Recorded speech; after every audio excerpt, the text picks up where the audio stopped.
Assalamualaikum warahmatullahi wabarakatuh. Perkenalkan, nama saya Mokhova Syekh Aditya Wibowo dan teman saya Ahmad Makmun Rahmatullah. Di sini kami dari kelompok 1 akan menerangkan tentang pemurnian dan pembaruan di dunia muslim. Di sini ada beberapa topik bahasan. Yang pertama, kemajuan peradaban Islam dalam berbagai bidang. Yang kedua, sebab-sebab kemunduran pembaruan Islam. Yang ketiga, perlunya pemurnian dan pembaruan. Dan yang keempat, tokoh-tokoh pembaruan dalam dunia Islam. Kemajuan peradaban Islam dalam berbagai bidang.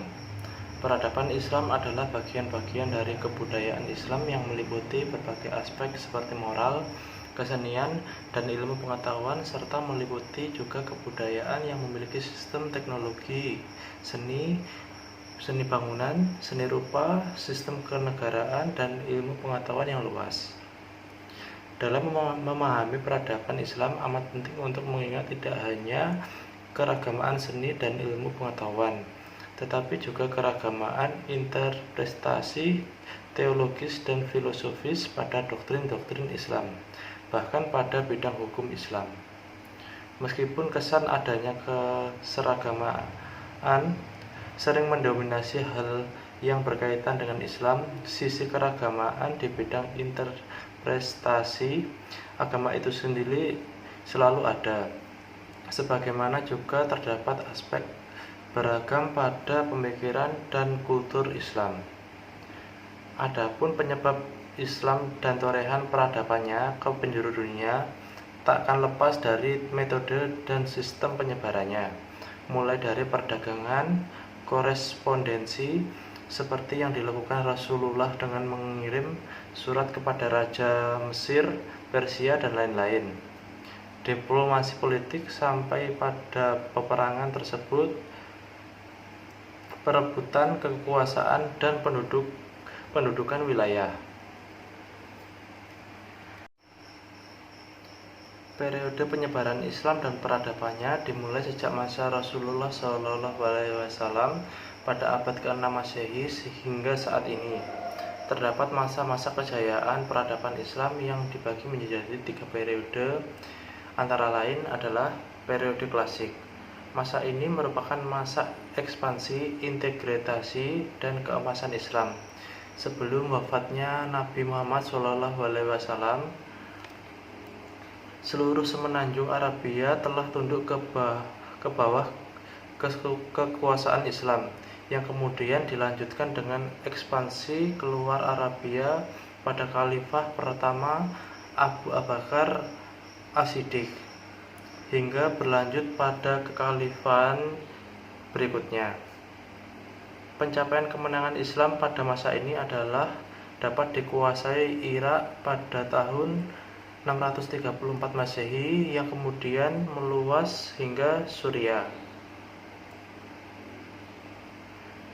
Masa Umar bin Khattab, Islam mampu menguasai Damaskus 635 Masehi dan tentara Bizantium di daerah Syria ditaklukkan pada perang Yarmuk di tahun 636 Masehi, menjatuhkan Alexandria di tahun 641 Masehi dan menguasai Mesir dan kekuasaan Islam pun meluas hingga Palestina, Syria, Irak, Persia, dan Mesir. Masa Umar bin Affan, Tripoli dan Cyprus tertaklukkan. Masa Ali bin Thalib terjadi keguncangan politik.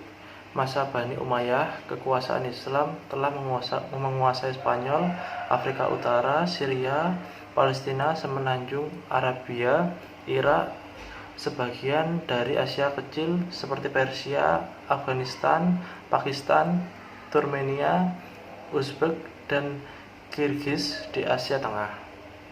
Terjadi perubahan bahasa administrasi dari bahasa Yunani dan Pahlavi ke bahasa Arab.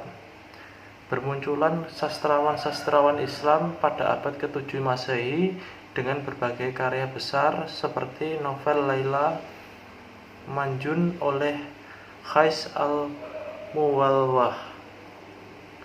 Adanya pusat keinginan ilmiah di Kufah dan Basrah, bermunculan ulama bidang tafsir, hadis, fikih, dan ilmu kalam.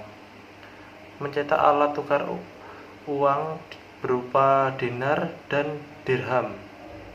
Pembangunan di masjid-masjid Damaskus, Cordova, dan perluasan masjid Mekah serta Madinah, termasuk Al-Aqsa di Al-Quds atau Yerusalem. Pembangunan monumen Kubah Ashar, pembangunan istana-istana untuk tempat peristirahatan di padang pasir seperti Khusyar dan Al-Mustahad. Pada masa Bani Abbasiyah, perkembangan peradaban Islam terus-menerus bergerak pada kemajuan. Masa Al-Mahdi, perekonomian mengalami peningkatan dengan konsep perbaikan sistem pertanian dengan irigasi dan juga pertambangan emas, perak, tembaga, dan lainnya yang meningkat pesat. Masa Harun al-Rasyid, dibangunnya rumah sakit, pendidikan dokter, dan farmasi. Masa Al-Ma'mun, pengembangan ilmu pengetahuan menerjemahkan ilmu-ilmu kebudayaan Yunani dan Sanskerta, dan berdirinya Baitul Hikmah sebagai pusat kegiatan ilmiah, disusul berdirinya Universitas Al-Azhar di Mesir. Yang kedua, periode pertengahan. Periode kemunduran Islam sekitar 1250 sampai 1500 Masehi. Satu demi satu kerajaan Islam jatuh ke tangan Mongol dan kerajaan Islam Spanyol ditaklukkan oleh raja-raja Kristen yang bersatu. Sehingga orang-orang Islam Spanyol berpindah ke kota-kota di pantai utara Afrika. Namun terdapat kebangkitan kembali ke dinasti Islam pada masa 1500 sampai 1800 Masehi. Terdapat 3 kerajaan besar yang menjadi tonggak berjayanya peradaban Islam. Yang kedua yaitu kerajaan Turki Utsmani, kerajaan Safawi Persia, dan kerajaan Mughal di India.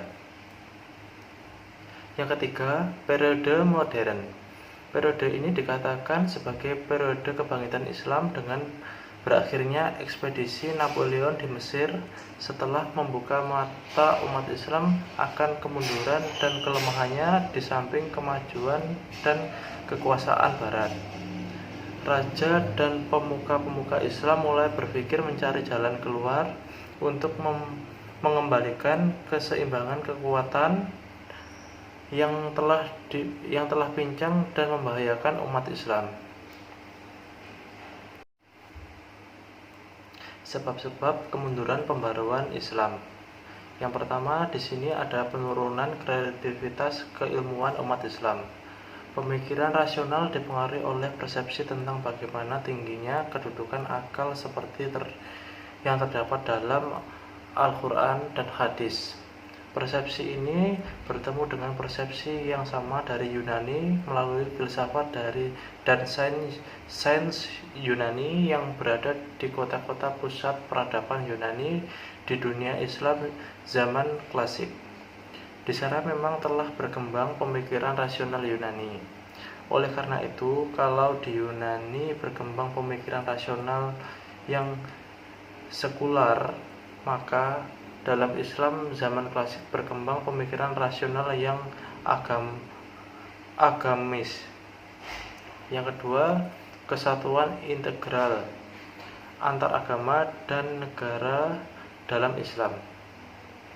Islam tidak memisahkan antara agama dan negara sebagaimana Al-Quran berbicara tentang Allah dan keesaannya, surga dan neraka, pahala dan dosa, juga menetapkan puasa dan salat, serta menganjurkan umat Islam untuk berakhlak mulia. Ketidakterpisahan itu bergambar jelas pada keseharian Rasulullah. Selain menjadi pemimpin umat, beliau juga memimpin pasukan, membuat perjanjian, melakukan pengiriman delegasi-delegasi negaranya ke wilayah lain. Demikian juga yang dilakukan oleh para khalifah sesudah beliau. Yang ketiga, Islam agama yang sesuai dalam setiap zaman dan tempat maksudnya. Dalam ajaran Islam ada adagium yang menyatakan bahwa Islam adalah agama yang sesuai dalam setiap zaman dan tempat. Tetapi dalam prakteknya ada yang beranggapan bahwa ajaran Islam itu tidak mungkin dipraktekkan umat Islam sesuai dengan zaman dan tempat di mana mereka hidup. Terima kasih. Yang selanjutnya akan dijelaskan oleh teman saya. Sebab kemunduran pembaruan Islam. Salah satunya hancurnya ketahanan moral umat Islam. Hancurnya ketahanan moral umat Islam lebih disebabkan karena umat Islam dihinggapi penyakit wahan, hubbud dunya wa karahiyatul maut. Umat Islam dilanda sikap hidup berfoya-foya, korupsi, dan tidak dekat lagi dengan kehidupan para mustadafin dan nasib yang menimpa para du'afa. Ibnu Khaldun mengemukakan kemewahan itu merupakan pertanda bahwa peradaban suatu bangsa yang dibangun akan mengalami kehancuran. Sebab-sebab selanjutnya adalah berkembangnya sikap hidup fatalistis. Berkembangnya sikap hidup fatalis umat Islam yang bergantung dan mengembalikan segala keuntungan dan penderitaan kepada Tuhan. Sikap hidup yang fatalis ini ditandai dengan tidak lagi percaya kepada kemampuannya untuk maju atau mengatasi problem keagamaan dan kemasyarakatan. Mereka lari dari kenyataan dan hanya mendekatkan diri kepada Tuhan. Dengan berzikir dan berdoa sebanyak-banyaknya, mereka berharap semoga Allah menghapus penderitaan mereka dan mengembalikan kejayaan yang pernah dicapai umat Islam yang membuat berkembangnya tahayul dan khurafat. Sebab selanjutnya yaitu jatuhnya kekhalifahan Abbasiyah. Jatuhnya kerajaan Abbasiyah oleh serangan orang-orang Tartar dan Mongol pada masa pertengahan abad ke-13 Masehi.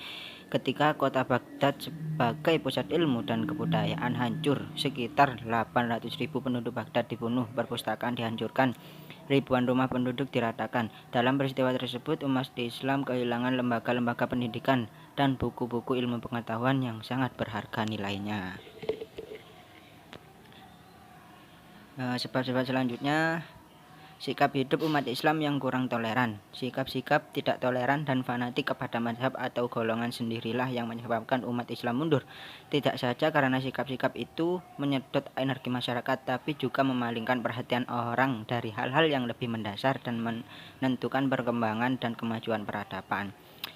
Selanjutnya dikuasainya sektor perekonomian oleh Eropa. Eropa yang telah menemukan kebangkitan intelektual mulai meninggalkan umat Islam.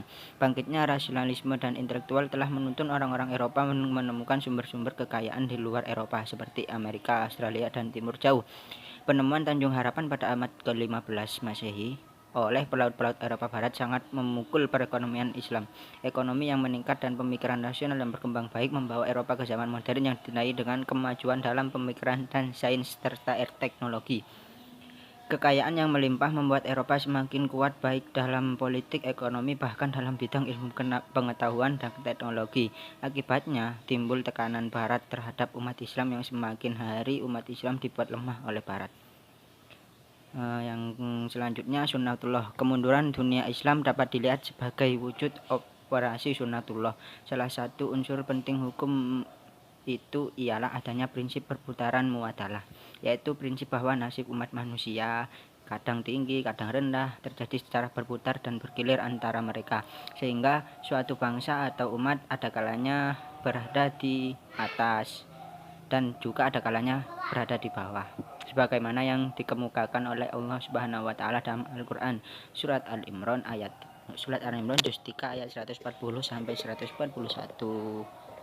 Surat selanjutnya, perlunya pemurnian dan pembaharuan. Mulai abad pertengahan merupakan abad gemilang bagi umat Islam. Daerah-daerah Islam meluas di barat melalui Afrika Utara sampai Spanyol, di timur melalui Persia sampai India. Di abad ini lahir para pemikir dan ulama besar seperti Maliki, Syafi'i, Hanafi, dan Hambali. Kemudian ilmu pengetahuan lahir dan berkembang dengan pesat baik dalam bidang agama, non-agama maupun dalam bidang kebudayaan lainnya. Yang mendorong timbulnya pembaharuan dan kebangkitan Islam adalah paham tauhid yang dianut kaum muslimin telah bercampur dengan kebiasaan-kebiasaan yang dipengaruhi oleh torekot-torekot, pemujaan terhadap orang-orang yang suci dan hal lain yang membawa kepada kekufuran. Kedua, sifat jumud membuat umat Islam berhenti berpikir dan berusaha. Umat Islam maju di zaman klasik karena mereka mementingkan ilmu pengetahuan. Oleh karena itu, selama umat Islam masih bersifat jumud dan tidak mau berpikir untuk berijtihad, untuk mencari pikiran sendiri, tidak mungkin mengalami kemajuan. Untuk itu perlu adanya pembaharuan yang berusaha memberantas kejumudan. Yang ketiga, umat Islam selalu berpecah belah, maka umat Islam tidaklah akan mengalami kemajuan. Umat Islam maju karena adanya persatuan dan kesatuan. Karena adanya persaudaraan yang diikat oleh tali ajaran Islam, maka untuk mempersatukan kembali umat Islam, bangkitlah suatu gerakan pembaharuan. Keempat, hasil dari kontak yang terjadi antara dunia Islam dengan Barat. Dengan adanya kontak ini, umat Islam sadar bahwa mereka mengalami kemunduran dibandingkan dengan Barat, terutama sekali ketika terjadinya peperangan antara kerajaan Utsmani dengan negara-negara Eropa, yang biasanya tentara kerajaan Utsmani selalu memperoleh kemenangan dalam peperangan, akhirnya mengalami kekalahan-kekalahan di tangan Barat. Hal ini membuat pembesar-pembesar Utsmani untuk menyelidiki rahasia kekuatan militer Eropa yang baru muncul. Menurut mereka, rahasianya terletak pada kekuatan militer modern yang dimiliki Eropa, sehingga pembaruan dipusatkan di dalam lapangan militer, namun pembaruan di bidang lain disertakan pula. Slide selanjutnya tentang tokoh-tokoh pembaru dalam Islam. Nomor 1, Al-Tohtawi. Rifa'ah Badawi Rofi Al-Tohtawi adalah pembawa pemikiran pembaharuan yang besar pengaruhnya di pertengahan pertama dari abad ke-19 di Mesir. Dalam gerakan pembaharuan Muhammad Ali Pasha, At-Tohtawi turut memainkan peranan. Ia lahir pada tahun 1801 di Tahta dan meninggal di Kairo pada tahun 1873. Ketika Muhammad Ali mengambil alih seluruh kekayaan yang dikuasai, ia terpaksa belajar di masa kecilnya dengan bantuan dari keluarga ibunya. Ketika berumur 16 tahun, ia pergi ke Kairo untuk belajar di Al-Azhar, dan setelah 5 tahun menuntut ilmu, ia selesai dari studinya di Al-Azhar pada tahun 1922. Nomor 2, Jamaluddin Al-Afghani. Jamaluddin Al-Afghani adalah seorang pemimpin pembaruan dalam Islam yang tempat tinggal dan aktivitasnya berpindah-pindah dari suatu negara Islam ke negara Islam lain. Ia lahir di Afghanistan pada tahun 1839 dan meninggal pada tahun 1897 di Istanbul, Turki. Ia banyak berkiprah dalam pembaharuan yang lebih berfokus pada dalam bidang politik di samping persoalan keagamaan. Slide selanjutnya. Nomor 3, Muhammad Abduh. Muhammad Abduh dilahirkan di desa Mahalat Nasr di Kabupaten Al-Buhairah, Mesir pada tahun 1850 Masehi. Berasal dari keluarga yang tidak tergolong kaya dan bukan pula keturunan bangsawan, Muhammad Abduh hidup dalam lingkungan keluarga dari petani di pedesaan. Namun ayahnya dikenal sebagai orang yang terhormat dan suka memberi pertolongan di desanya. Semua saudaranya Muhammad Abduh membantu ayahnya untuk mengelola usaha pertanian, tapi Muhammad Abduh ditugaskan oleh ayahnya untuk menuntut ilmu pengetahuan. Mungkin karena Muhammad Abduh sangat dicintai oleh kedua orang tuanya, sehingga dia disuruh menuntut ilmu. Pada usia 10 tahun, ia belajar Al-Quran di rumahnya. Pada saat umur 12 tahun telah menghafal seluruh isi Al-Quran. Di usianya yang masih tergolong remaja, Muhammad Abduh sudah dikenal sebagai anak yang tekun dan semangat dalam menuntut ilmu. Setelah banyak menuntut ilmu di berbagai sekolah, dalam masa hidupnya Muhammad Abduh menulis berbagai buku ilmiah agamis. Nomor 4, Muhammad Iqbal. Muhammad Iqbal dilahirkan di Sialkot pada 22 Februari 1873. Dia lahir dari keluarga yang nenek moyangnya berasal dari lembah Kashmir. Beliau memulai pendidikannya kepada ayahnya sendiri yang bernama Nur Muhammad. Ayahnya ini dikenal sebagai seorang ulama. Setelah menamatkan sekolah dasar di kampungnya, Muhammad Iqbal ini melanjutkan perjalanan ke Lahore. Di kota ini, dia mendapatkan binaan dengan jiwa muda yang berhati baja oleh Maulana Mir Hasan, seorang ulama di Lahore yang merupakan teman ayahnya. Nomor 5, Rosyid Ridho. Rosyid Ridho dilahirkan pada tahun 1865 di Kolamun, suatu desa di Lebanon yang letaknya tidak jauh dengan kota Tripoli, Suriah. Rashid Wiro adalah murid Muhammad Abduh yang terdekat. Menurut keterangan, dia berasal dari keturunan Al-Husain, cucu Nabi Muhammad SAW. Oleh karena itu, dia memakai gelar As-Sayyid di depan namanya. Semasa kecil, ia dimasukkan ke madrasah tradisional di Al-Qalamun untuk belajar menulis, berhitung, dan membaca Al-Quran. Pada tahun 1882, dia meneruskan belajarnya di Madrasah Al-Wataniyah Al-Islamiyah, Sekolah Nasional Islam di Tripoli. Di madrasah ini, selain dari bahasa Arab, diajarkan pula bahasa Turki dan Perancis. Dan di samping pengetahuan-pengetahuan agama, juga pengetahuan-pengetahuan modern. Sekian, terima kasih dari kelompok kami, kelompok 1. Semoga bermanfaat dan semoga teman-teman bisa memahaminya. Terima kasih.